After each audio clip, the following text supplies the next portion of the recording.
اعوذ باللہ من الشیطان الرجیم بسم اللہ الرحمن الرحیم۔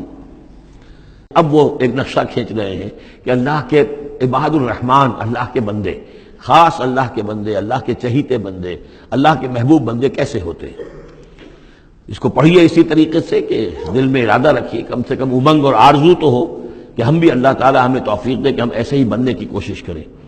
وعباد الرحمن الذین یمشون علی الارض ہونا، اللہ کے بندے وہ ہیں جو زمین پر چلتے ہیں تو آہستگی اور نرمی کے ساتھ، قدم مار کر نہیں چلتے، اکڑ کر نہیں چلتے، بلکہ یہ کہ معلوم ہوتا ہے فروتنی کے ساتھ چل رہے ہیں، اور یہ اپنے آپ کو آقا نہیں سمجھتے، مالک نہیں سمجھتے، بلکہ غلام سمجھتے ہیں۔ اللہ کے غلام ہیں، عباد الرحمن ہیں، اللہ کے بندے ہیں، تو غلاموں کی طرح چلتے ہیں، وہ اکڑ کر نہیں چلتے۔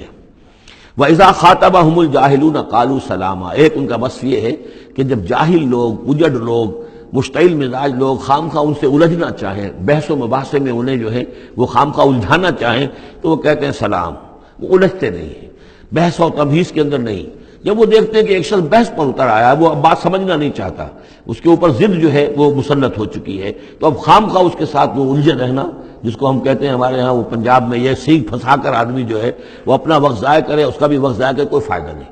میچور آدمی یہ کہ دیکھے اگر تو واقعی یہ بات سمجھنا چاہ رہا ہے تو سمجھائے، نہیں سمجھنا چاہتا، اس کی اصل میں نیت ہی نہیں ہے، تو پھر خام خواہ اس کے ساتھ الجھنے کا فائدہ نہیں۔ والذین یبیتون لربہم سجدا وقیاما، اور وہ لوگ کہ جو راتیں بسر کرتے ہیں اپنے رب کے لیے سجدے اور قیام میں۔ یہاں وہ بات بہت واضح ہو گئی، جہاں تک 5 فرض نمازیں ہیں وہ تو فرض ہیں، وہ تو تعمیر سیرت کی بنیادیں ہیں، ان کی تو مداومت کرنی ہے۔ والذین یحافظون والذین هم علی صلواتہم یحافظون، لیکن یہ لوگ جو ہیں جن کے دل آشنا ہو گئے ہوں اللہ سے، اگر یہ اللہ کے ساتھ دوستی ہو چکی ہو، تو پھر یہ کہ رات کا وقت ہوتا ہے کہ جس میں وہ پھر بندہ اٹھتا ہے، کوئی دیکھ نہیں رہا ہے، لوگ سوئے ہوئے ہیں، کوئی ڈسٹربنس نہیں ہے۔ خیر ہماری تو آج کل شہری زندگی میں راتوں میں بھی ڈسٹربنس رہتی ہے، لیکن یہ کہ عام طور پر بہرحال دن کے مقابلے میں تو ایک سکون کی کیفیت ہوتی ہے۔ اس وقت اپنے رب سے راز و نیاز کی باتیں، کبھی اس کے سامنے کھڑے ہیں، کبھی سر بسجود ہیں۔ والذین یبیتون لربہم سجدا وقیاما، والذین یقولون، اور وہ کہتے رہتے ہیں سب کے باوجود، ربنا اصرف عنا عذاب جہنم، اے رب ہمارے عذاب جہنم کو ہم سے پھیر دے، دور کر دے۔ یہ سورہ نور میں بھی ہم نے پڑھا تھا کہ وہ ساری شخصیت جو ہے بیان کرنے کے بعد وہ اس کے بعد بھی لرزاں و ترساں رہتے ہیں۔ یوما تتقلب فیہ القلوب والابصار، ڈرتے رہتے ہیں اس دن کے خیال سے کہ جس میں نگاہیں اور دل الٹ دیے جائیں گے قیامت کے دن سے۔ ان عذابھا کان غراما، یقیناً اس کا عذاب جو ہے وہ چمٹ جانے والی شے ہے۔ انہا ساعت مستقر و مقامہ، پروردگار وہ جگہ جہنم جو ہے یقیناً بہت بری جگہ ہے، مستقل قیام کے لیے بھی اور تھوڑی دیر کے لیے بھی۔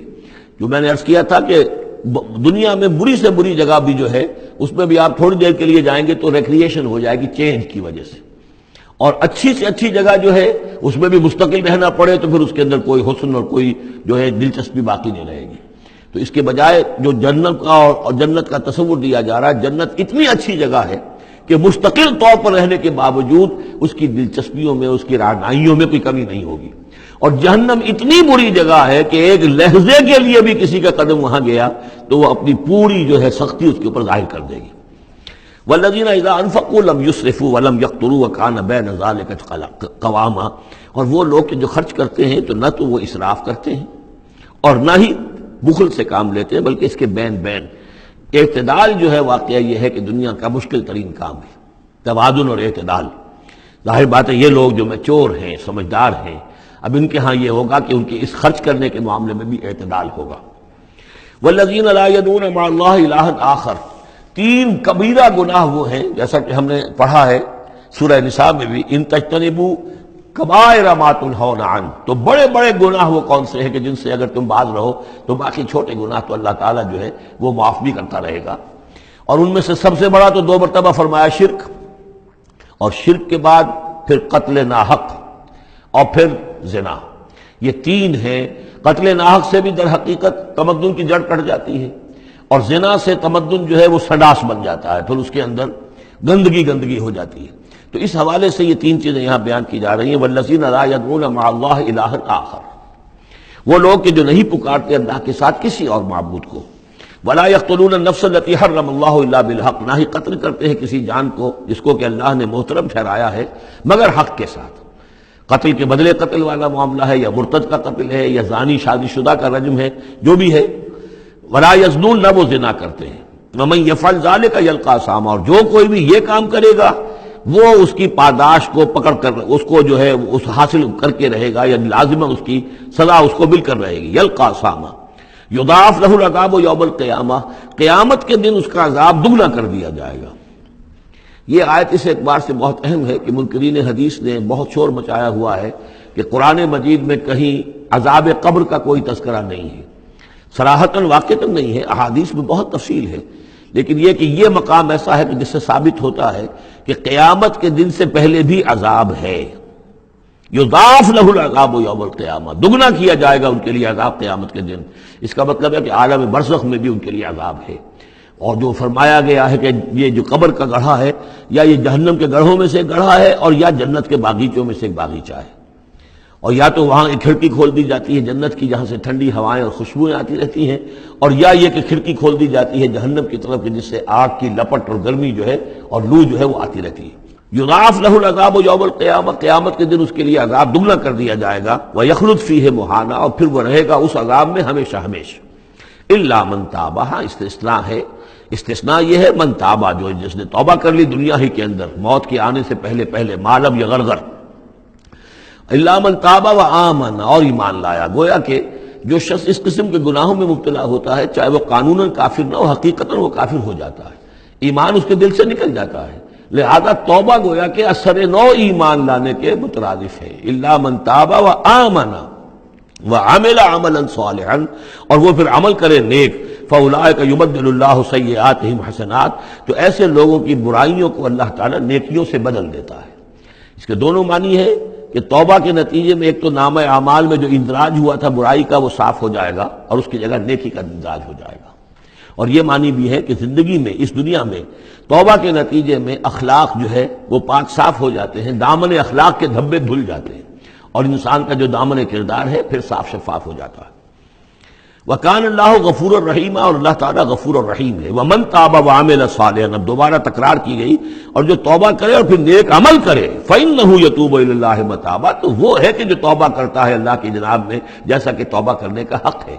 توبہ کی تسبیحیں ہو رہی ہوں، استغفار کی تسبیحیں ہو رہی ہوں، اور آیت کریمہ کے ختم ہو رہے ہوں 1.25 لاکھ کا اور لاکھ کا، لیکن حرام خوری جوں کی توں جاری ہو، وہ سارے غلط کام ویسے کہ ویسے جاری ہوں، وہ کوئی توبہ نہیں ہے، اس کا کچھ حاصل نہیں. والذین لا یشهدون الزور، اور وہ لوگ کہ جو جھوٹ کے پر موجود بھی نہیں رہتے. جھوٹ کی گواہی والی بات نہیں ہے یہاں، لیکن جھوٹ کی گواہی تو گویا کہ اس کے اندر خود بخود امپلائڈ ہے، یعنی ان کے اندر صداقت اور حق کے ساتھ اتنی غیرت ہوتی ہے کہ جہاں کوئی جھوٹ کا گزر بھی ہو وہاں وہ اپنی موجودگی بھی پسند نہیں کرتے. جھوٹ کا دھندا ہو رہا ہو، جھوٹ کا کاروبار ہو رہا ہو، جھوٹ بولا جا رہا ہو، یہ وہاں پر ان کی غیرت اور حمیت جو ہے صداقت کے ساتھ اور سچ کے ساتھ وہ اتنی ہے کہ وہ وہاں موجودگی بھی اپنی برداشت نہیں کرتے. وَإِذَا مَرُّوا بِاللَّغْوِ مَرُّوا كِرَامًا، اسی طریقے سے جب وہ کسی لغو کام کے پاس سے گزرتے ہیں تو اپنے دامن کو بچا کر گزر جاتے ہیں. دیکھیے وہاں بھی تھا سورہ مومنین کو شروع کی آیات میں وَالَّذِينَ هُمْ عَنِ اللَّغْوِ مُعْرِضُونَ، کہ جو لغو سے اعراض کرتے ہیں. اور یہاں یہ کہ اس کے پاس سے اگر گزر ہو بھی جائے اتفاقاً، خود تو قصد کرنا جو ہے بہت دور کی بات ہے، اس کا کوئی امکان ہی نہیں، اتفاقاً آپ راستہ چل رہے ہیں اور دیکھ رہے ہیں کوئی مداری کا تماشا ہو رہا ہے، آپ کا کوئی ارادہ نہیں تھا، لیکن وہاں رکیے بھی نہیں، وہاں سے جو ہے اپنے دامن کو بچاتے ہوئے نکل جائیے. والذین اذا ذکروا بآیات ربہم، اور وہ لوگ کہ جن کو جب ان کے رب کے آیات کے ذریعے سے نصیحت کی جاتی ہے، سمجھایا جاتا ہے، لم یخروا علیہا صما وعمیانا، تو نہیں گر پڑتے اس پر بہرے اور اندھے ہو کر. اس کے بھی دونوں معنی ہیں. ایک تو یہ کہ مخالفت پر اندھے بہرے ہو کر کمر کس لینا جیسے کہ قریش کر رہے تھے، تو گویا کہ تعریض ہے، ان پر ایک تنزیہ انداز ہے یہ کہ یہ لوگ جس طریقے سے کر رہے ہیں وہ معاملہ اللہ کے بندوں کا نہیں ہوتا. لیکن یہ دوسری طرح یہ بات بھی ہے کہ آیات قرآنیہ کو بھی اندھے بہرے ہو کر تو نہیں پڑھنا ہے اور سننا ہے، بلکہ غور کرنا ہے. افلا یتدبرون القرآن ام علی قلوب اقفالها، تو کیا یہ قرآن کی آیت پر تدبر نہیں کرتے؟ وَتَدَبَّرُوا فِيهِ لَعَلَّكُمْ تُفْلِحُونَ، تدبر کرو تاکہ تم سمجھو. تو اس طریقے سے محض جو ہے وہ قرآن مجید کو بھی اندھے بہرے ہو کر جو ماننا جو ہے اس سے بھی بہرحال عباد الرحمن جن کی یہاں تعریف کی جا رہی ہے ان کے مقام سے وہ جو مقام ہے ان کے مرتبے سے فروتر ہے.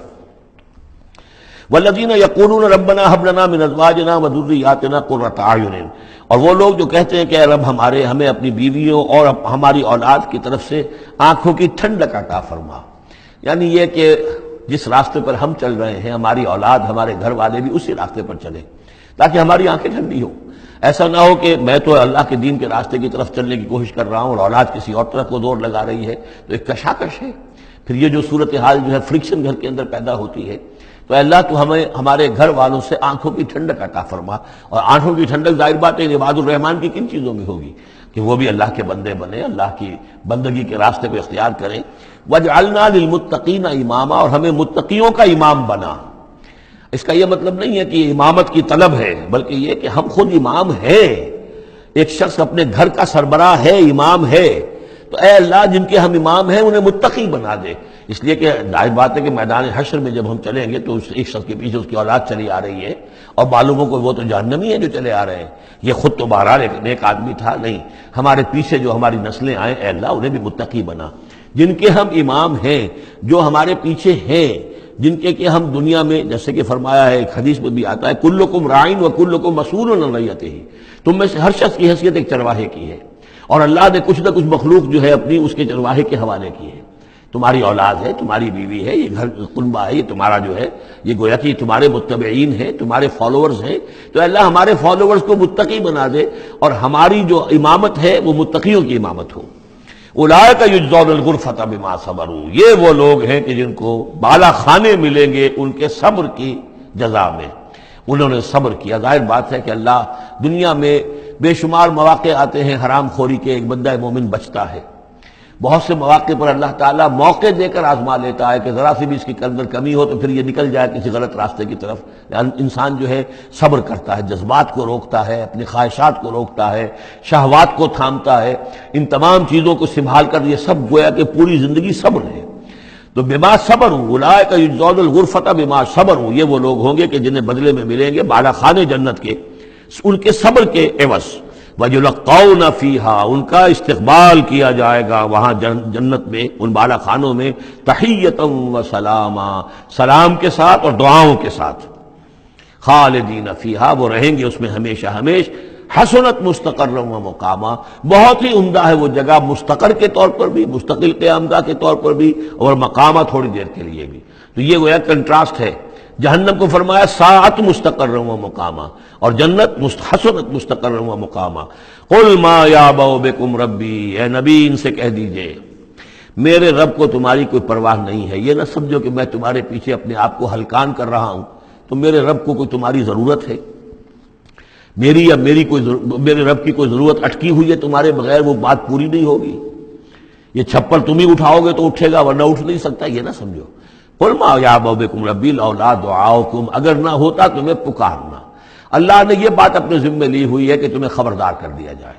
اللہ تعالیٰ وما کنا معذبین حتی نبعث رسولا، ہم عذاب نہیں بھیجتے رہے جب تک کہ رسول کو نہ بھیج دیں، اس لیے مجھے بھیج دیا ہے، میں لگا ہوا ہوں اس کے حکم سے۔ میں تمہاری گلیوں میں بھی تمہیں سنا رہا ہوں، تمہارے گھروں میں جا کر تم سے بات کر رہا ہوں، اکیلے اکیلے بھی بات کر رہا ہوں، ڈنکے کی چوٹ بھی کر رہا ہوں، لیکن یہ نہ سمجھو کہ کوئی اس میں میری غرض ہے یا میرے رب کی کوئی ضرورت ہے۔ قل ما یعبأ بکم ربی، میرے رب کو تمہاری پرہیزگاہ کے برابر کوئی وقت تمہاری نہیں ہے ان کے نزدیک۔ لولا دعاؤکم، اگر نہ ہوتا تمہارا پکارنا۔ فقد کذبتم، تو دیکھو تم نے جھٹلا دیا ہے۔ فسوف یکون لزاما، اب عنقریب یہ تمہارے ساتھ چمٹ کر رہے گا، یعنی یہ کہ اس کا جو عذاب ہے، اس کی جو پاداش ہے وہ تمہیں مل کر رہے گی۔ صدق اللہ۔